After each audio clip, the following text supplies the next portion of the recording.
Hey guys, it's Mr. Mock. Wanted to do a quick video. It was requested that I do a quick video about this problem with Alex knitting hats and scarves.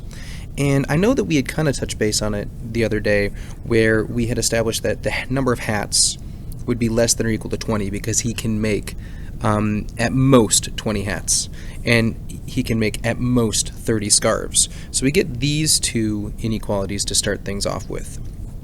From there, we know that, he's going to, this art fair, and he needs to bring no more than 40 hats and scarves combined, right? So when you combine something, you're adding them. So that's hats plus scarves have to be no more than 40. So you can bring 40, or you can bring less than that. But on the same token, go and do an art fair. We want to make sure that we have enough things. We don't want to look like we don't have anything. So on the lower end, we know that the hats and scarves have to be at least 25, right? So we got to be more than 25 or more, right? So that'd be this inequality. And when we're looking at these, we have to then be able to write them in an equation that is graphable, right? So in this case, these are standard form. Like that x plus y equals something, that's standard form. And we want to turn it into something that's more slope-intercept form. So, think about y being the s, the x being the h, and then you solve for s, right? You would subtract h on both sides, so we would get negative h plus 40. Now we have something here. We can graph this. This is the y-intercept, this is the slope. Same thing here, subtract the h, I have a y-intercept, I have a slope of negative 1. Okay, so then when I go to the graph, I keep all of that in mind, and I want to go ahead and draw my coordinate plane.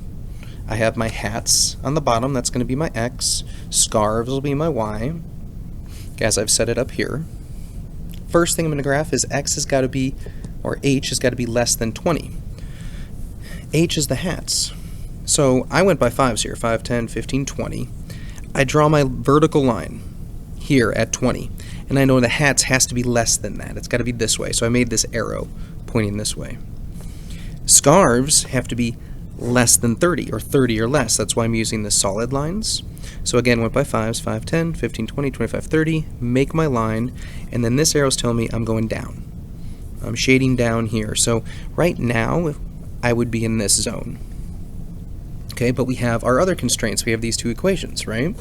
So I have a y-intercept of 40, and I'm going to go down 1 over 1, down 1 over 1, down 1 over 1, right? Because it's a negative slope. So I have this line that goes right through this zone, and I want it to be less than that. So again, I made my arrow here for this one. The next equation is at 25, is the y-intercept. Again, down 1 over 1 slope. And I want it to be bigger. That's going to be this way. So now when I look at it all, I'm trying to find the zone where it all overlaps. So initially it was all in here, then I needed to be down and up, which means I shade in this region. So every ordered pair in here, 10 hats, 20 scarves, would satisfy all of this. 15 hats, 20 scarves would satisfy all of the parameters. So anything in here would work.